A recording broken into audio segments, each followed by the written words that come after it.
I was born with a naturally dizzy condition that made me feel drunk all the time. So when Ryan started pursuing me obsessively, I thought he was just playing around. Every time I tried to escape, and he caught me, I'd give him a thumbs up. Your hide and seek skills are improving fast. I only hid for 30 minutes before you found me. And that's how I spent 3 years, playing this weird game of cat and mouse with him.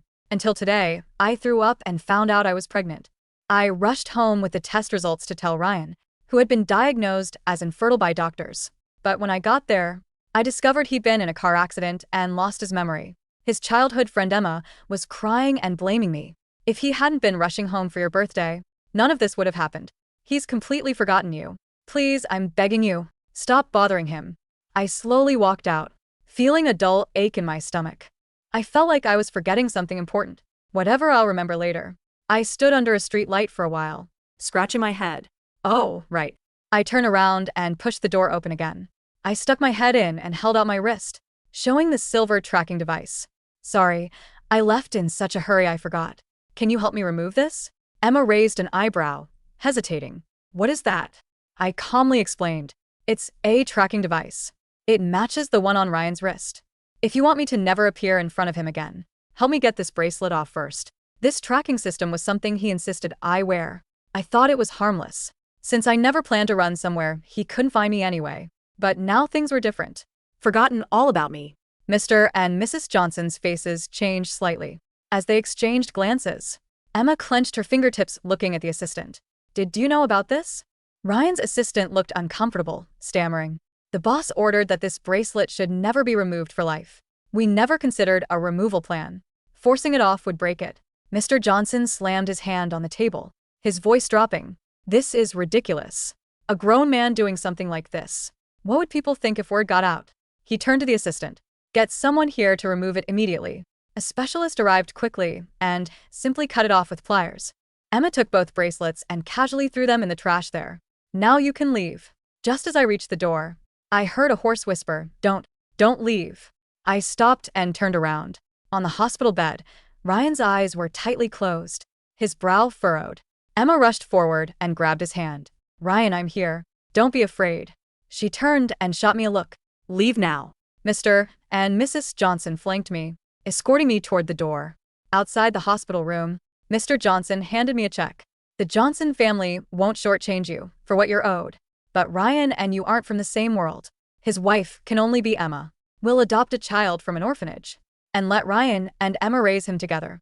Every trace of your existence will be erased after this. It's none of your business. At the airport, the sadness finally hit me. Ryan always said I was stupid. I'm not stupid. I'm just slower than others to process things. But now he was the one who was really stupid. With his brain damaged from the accident, I crouched in front of the gate, high heating for a while. When I straightened up and wiped my mouth, it slowly dawned on me. Oh no. I forgot to tell them I was pregnant. The doctor was wrong. Ryan could have children. They didn't need to adopt an heir. I pulled out my phone to call them, but could get through. It seemed they really didn't want any contact with me. But they gave me so much money, I could raise the child alone. I quickly settled in a new city. My belly grew day by day. When it was time to give birth, I called an ambulance by myself. I raised the child well, but he looked too much like Ryan. His eyes, nose bridge. Even the way he pressed his lips together, it was like they were carved from the same mold. His personality was similar, too. When he fell down, he didn't cry. He'd get up and dust off his knees, looking mature beyond his years. Just like his father. Soon it was kindergarten, open house day. All the other children had both parents sitting beside them. Only the seat next to me was empty. A little boy ran over and asked him, Jackson, why didn't your dad come? I opened my mouth, my mind going blank for a beat, stupidly not knowing how to answer. He looked up seriously and said, having mom here is enough. I can take care of mom by myself. We don't need a dad. The parents around us laughed. This kid is so mature. One parent looked at him more closely and suddenly said, huh? Why does this child look so familiar? He tilted his head, studying him for a while, then slapped his thigh. I remember now. He's like a miniature version of my boss. But my boss and his wife are so in love. My boss didn't want his wife to suffer, so they even adopted their child. I stood frozen, my brain slowly processing what that sentence meant. Several parents exchanged glances, their eyes scanning over me. A little boy suddenly laughed and pointed at Jackson. And you're a scumbag. Your mom is dirty. She's the mistress my dad's boss keeps on the side. No wonder your dad didn't come. Because you're illegitimate. The adults nearby pulled him back, but their mouths carried meaningful smiles. Jackson's little shoulders trembled. He clenched his fists and lunged forward. Don't talk about my mom like that. By the time I snapped back to reality, he was already on top of the other boy. The boy's father rushed forward and lifted Jackson up. The other child took the chance to scratch him, leaving a long, bloody mark on Jackson's cheek. The man glanced at me, seeing I was alone with my child, and decided I was easy to bully. He held Jackson up and sneered. Since this child has no father to discipline him, I'll do his dad a favor as an elder. He raised his hand and slapped Jackson's bottom hard. Jackson's eyes reddened, but he bit his lip hard, refusing to let tears fall. My head buzzed. I went crazy and rushed forward to snatch my child back, hugging him as I turned to leave. But in the middle of the night, Jackson developed a fever. His little face was burning red. Even his breath was hot. I carried him on my back and ran to the hospital emergency room. The hallway was packed with people. After registering, I sat in a chair holding my burning child, waves of helplessness washing over me. Then I heard faint murmuring from my arms, "Daddy, Daddy." I held him in silence for a moment, then tightened my arms against his forehead. Your daddy doesn't remember us anymore. He's gone to be someone else's daddy. Now the loudspeaker called our number. I quickly stood up with Jackson and walked toward the examination room. Just as I reached the door, a woman suddenly squeezed past from the side, cutting in line. My child scraped his hand. Let us go first. The moment our eyes met, both froze. It was Emma. Her gaze fell on the child in my arms. She frowned, her voice becoming uncertain. Why does this child look so much like impossible? The doctor said Ryan was completely infertile. I looked sincere, about to say that was a misdiagnosis back. Then, steady footsteps sounded behind me. Ryan stood beside Emma. What's wrong? I looked up and met Ryan's deep eyes. I inexplicably felt a chill on the back of my neck. A flash of viciousness crossed Emma's eyes. Before I could speak, she switched to a soft voice facing him. Ryan, you've forgotten? But she's the one who used to bully me all the time. She just threatened me, saying she wouldn't let me have peace. She shrank into Ryan's arms, her fingertips lightly tugging at his shirt. I'm scared. Teach her a lesson and send her out of the country, okay? Ryan let go of Emma, looked down at her, his tone unreadable. She bullied you? Then he let go of Emma's hand and walked toward me. Step by step, I backed away. His gaze was intense, his voice slightly hoarse. What's your name? His stare made my heart skip a beat. Grace, such a familiar feeling. Every time he came to catch me, he'd have the same obsessive look in his eyes. The emergency room hallway was a blur of harsh fluorescent lights, the smell of rubbing alcohol, and the low, constant drone of crying children and coughing adults. To Grace, the world was always slightly tilted, a ship perpetually rocking on a gentle but inescapable wave. But right now, the tilt felt violent. Jackson lay heavy against her shoulder, his small body radiating heat like a radiator in the dead of winter. His breath came in ragged, hot puffs against her neck. Grace? The name felt heavy when Ryan spoke it. It wasn't the way other people said her name, casual, light, easily forgotten. When he said it, even with his brow furrowed in confusion, it sounded like a word he had practiced in his sleep for 1,000 nights. Ryan, don't listen to her, Emma stammered, her fingers tightening on his sleeves so hard her knuckles turned white.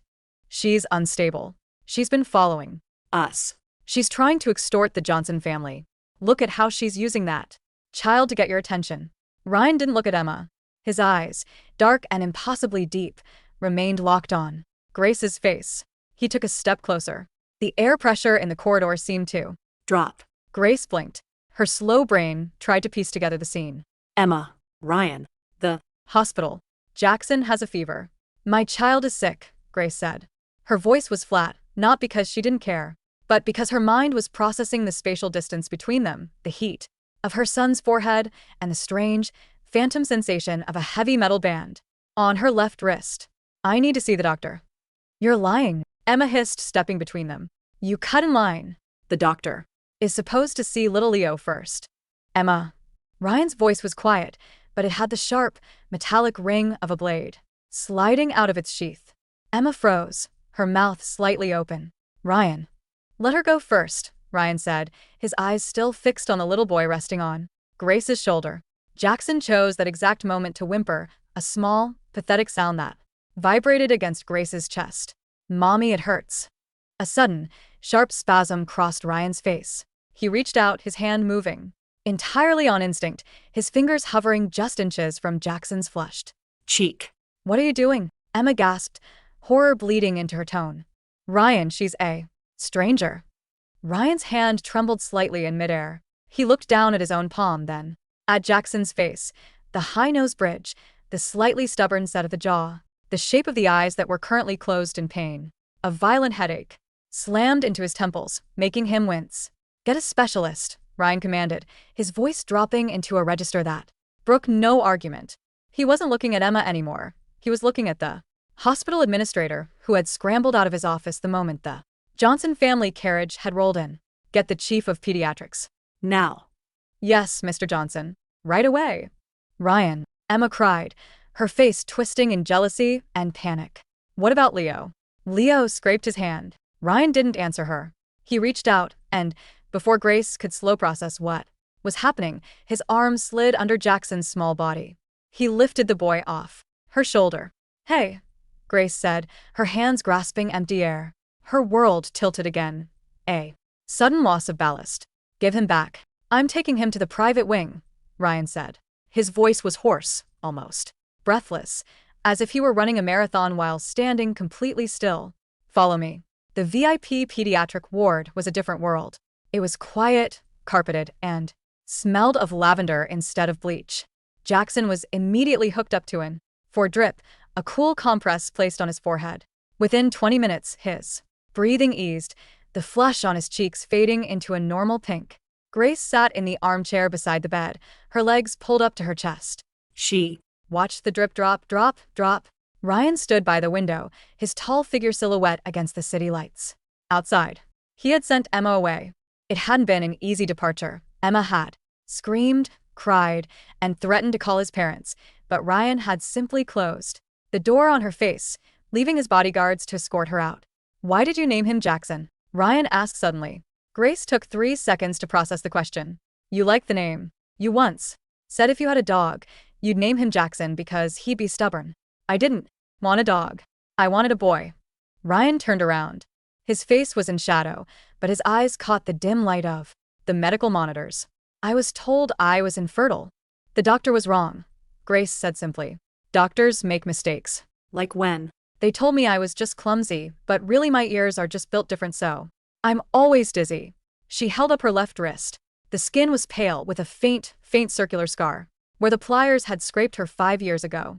"You used to put a tracker on me," she said, her voice carrying no resentment, only the objective tone of someone stating that the sky is blue. "I thought it was a bracelet. Emma threw it in the trash when you forgot me." Ryan's breath hitched. He walked over to the bedside, his steps heavy. He looked down at her wrist. His fingers twitched, as if remembering the exact weight of the silver band he had forged for her. Since the accident 5 years ago, his life had felt like a play where he was the only actor who hadn't read the script. Everyone told him he loved Emma. Everyone told him they were childhood sweethearts. They had adopted a boy, Leo, to carry on the Johnson name because of his infertility.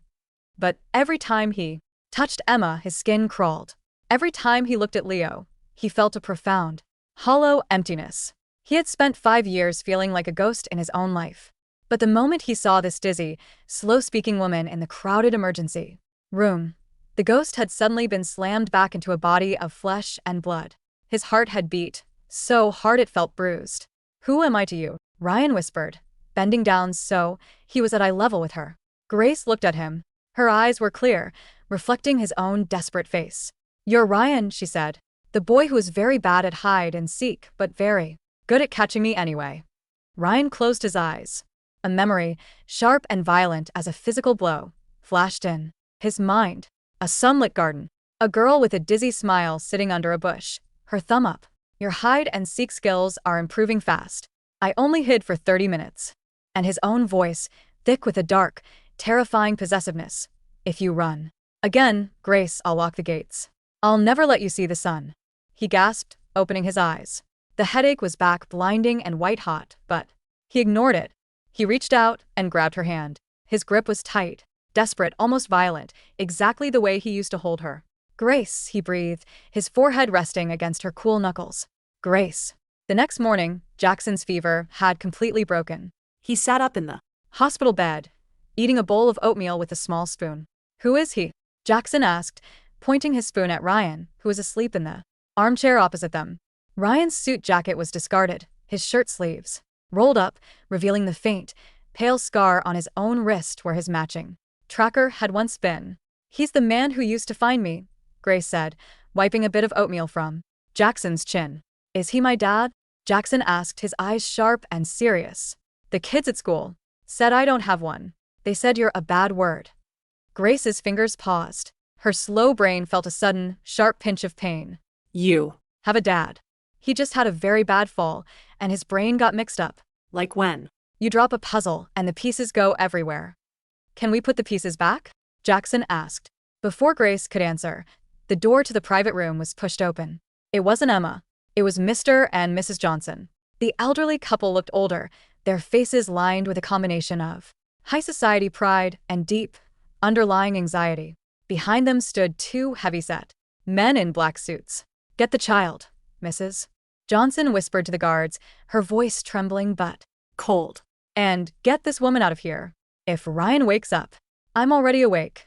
A voice cut through the room like dry ice.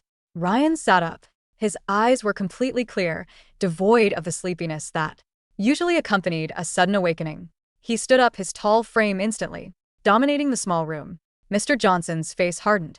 "Ryan, you shouldn't be here. This woman is a scammer. She's using a child that looks vaguely like you two." "He doesn't look vaguely like me," Ryan said, stepping between his parents and the bed. "He looks exactly like me, and we're going to do a DNA test today." "Ryan, think of the family's reputation," Mrs. Johnson cried, her hands fluttering to her pearl necklace. "Emma is your wife. The media—" "Emma is not my wife," Ryan said, his voice flat. "We never registered the marriage. You told me we did, but I checked the records last year. You lied to me." Mr. Johnson slammed his cane on the floor. "Because you were obsessed. You were losing your mind over this slow-witted girl. You neglected the family business, you ignored your duties, you spent millions on tracking systems and private security just to keep her in a gilded cage. The accident was a blessing. It gave you a clean slate." Grace sat on the edge of the bed, her hand resting on Jackson's shoulder. Her brain was slowly putting the words together. The accident was a blessing. A clean slate. "You knew," Grace said, her quiet voice cutting through the shouting. The room went silent. Everyone looked at her. "You knew I was pregnant," Grace said, looking at Mr. and Mrs. Johnson. "That's why you gave me the check. You wanted me to go away before Ryan woke up. You wanted him to marry Emma and adopt a child so no one would know he had a child with a slow-witted girl." Mrs. Johnson's face flushed a deep, ugly red. "We did what was best for our son. Look at you, you can barely walk straight without leaning on a wall. How could you be the matriarch of the Johnson family?" "I don't want to be a matriarch," Grace said, her voice small but steady. "I just wanted to play hide and seek." Ryan's chest heaved. The memories were returning in fragments, sharp shards of glass cutting into his consciousness. He remembered the smell of her hair, the way she would look at him with complete, unblinking trust even when he was at his most terrifyingly possessive. He remembered the absolute, crushing despair he felt when he woke up in the hospital 5 years ago, feeling as though half of his soul had been surgically removed, though his parents insisted he was finally whole. "Get out," Ryan said to his parents. "Ryan, get out before I strip every single asset from the family trust," Ryan said, his eyes burning with a dark, dangerous light. "You think the business belongs to the Johnsons? I built 80% of it. I can destroy it in 80 seconds. Get out."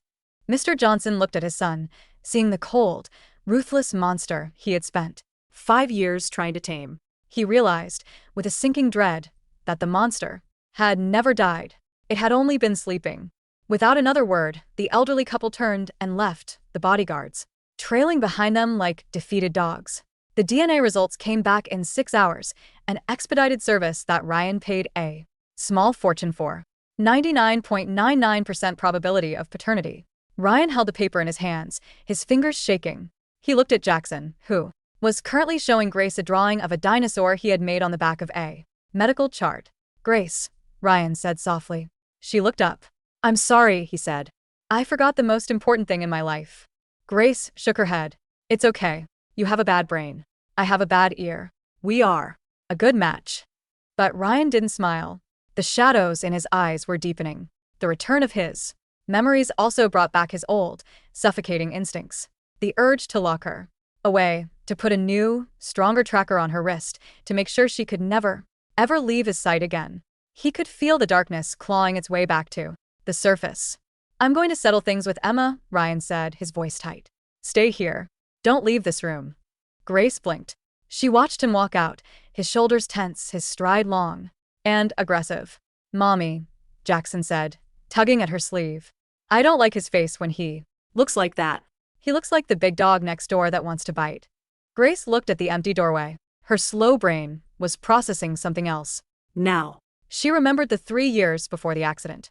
She remembered how Ryan would show up at her workplace, how he would fire her bosses, so she had to stay home, how he would look through her phone, how his eyes would turn black with rage if she talked to a male cashier.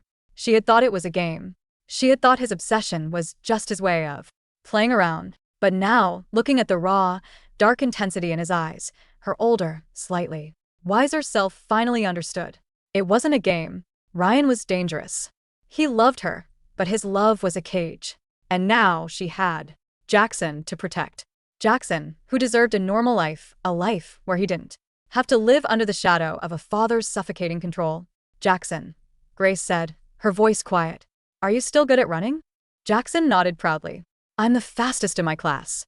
"Good," Grace said, pulling the 4-line gently from his arm and putting a Band-Aid over the tiny prick. "Let's play hide and seek. This time we're going to hide very, very well." By the time Ryan returned to the private room, it was empty. The bedsheets were neatly folded. The dinosaur drawing was left on the bedside table. On top of the drawing lay the DNA report, folded into a neat little Airplane. Ryan's heart stopped. The blood in his veins turned to ice. He lunged for the phone, dialing his assistant. "Where are they?" "Where is Grace?" "Sir? They walked out of the lobby 10 minutes ago. We thought you knew." "Find them," Ryan roared, his voice cracking with a terrifying rage. "Block the airports. Block the train stations. Check every camera in the city. If you don't find them in 1 hour, you're all fired." He slammed the phone down, his chest heaving. The memories were fully back now, flowing through him like a torrent of cold water. He remembered the exact feel of her wrist in his hand, the way she would smile up at him with her dizzy, beautiful eyes. "Your hide-and-seek skills are improving fast." "No," Ryan whispered, his hands gripping the hospital railing, so hard the metal groaned. "No, Grace. You can't run from me. You never could."